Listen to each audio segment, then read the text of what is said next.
Hey guys, welcome back to Pixel Rich Games! In this episode, I want to talk about some of my predictions on how the story of Age of Calamity may begin, and some mysteries that I've noticed in teaser videos that had me thinking, which resulted to a ton of questions. Alright, on to the video!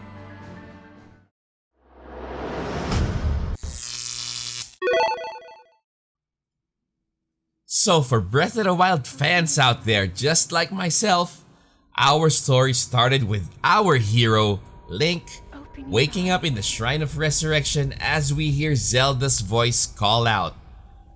Wake up. Link! Link! Open your eyes! Breakfast is served! And we gradually learn that Princess Zelda has been engaged in a century-old fight to contain Calamity Ganon, and she desperately needs our help. But before we rush over to help, we must complete all the shrines, find all the hidden Koroks, collect and upgrade every armor in the game, and farm Lynels and dragons. Until we decide that we are fully prepared and have grown bored to finally slay the 10,000-year-old villain, Calamity Ganon. Going back to Hyrule Warriors Age of Calamity, at the beginning of the Tokyo Game Show 2020 stream, we've seen Link fighting in central Hyrule. This location looks very much like the Sacred Ground ruins in Breath of the Wild, most likely just called Sacred Grounds in Age of Calamity. This clip from Nintendo's October Treehouse livestream also shows a mission in this exact location. That's why I think I hit the nail on the head here. Now here's my roleplay in Breath of the Wild, trying my best to replicate the video from TGS. I promise you that the setting and action were so much better in my imagination. Unfortunately, that's not visible in this clip. Okay, so let me stop daydreaming so I can share with you my thoughts on how Age of Calamity begins. Aside from a long cutscene of Hyrule's discovery of Guardian Tech and the short tutorial for the controls, I think this clip happens very near the starting point of Age of Calamity. If you look closely at Link, he doesn't have the Master Sword, neither is he wearing the Champion's tunic. So I'm inclined to believe that at this point in the story, Link's just a promising Hylian captain. He's also wearing the same armor as they are, and he hasn't yet been selected by Zelda to be her champion.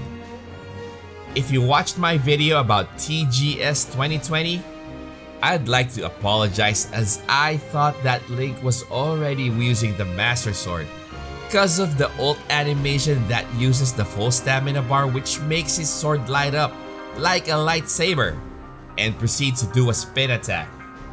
After replaying the vid 1,000 times, I'm pretty sure that Link only has a soldier's broadsword equipped. Now looking at another clip from October's Treehouse livestream, we can see what's in Link's weapon inventory. Yes, you're welcome. We see 5 soldier's broadswords, 4 are only at level 1 and the 5th is already at level 6. I have a hunch that this level 6 broadsword is the same weapon that was equipped in the TGS stream, and that they are using the same save data.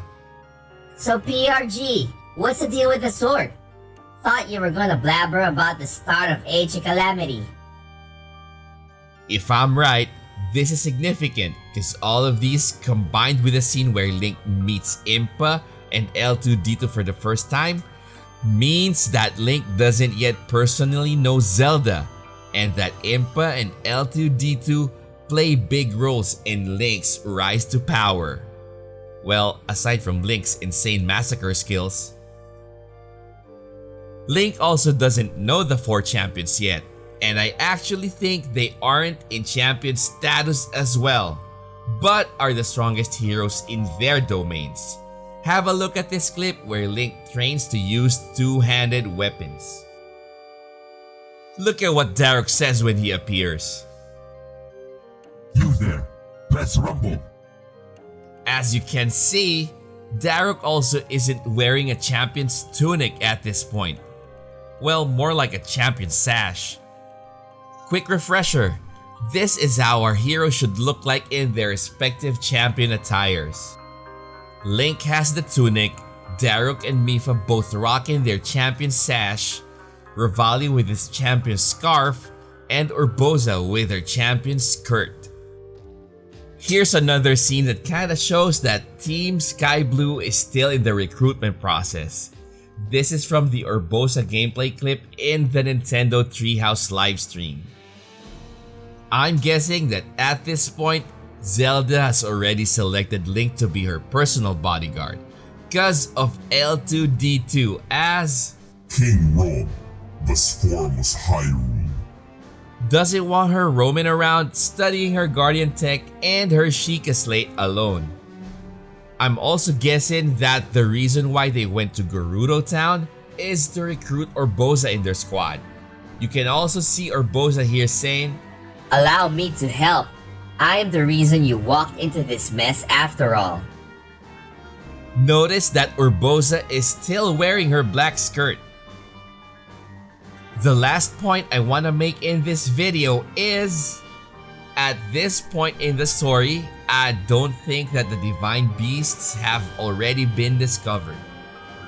This also leads me to think that the champions were recruited initially to be the Hylian Avengers, not just to be the pilots of divine beasts.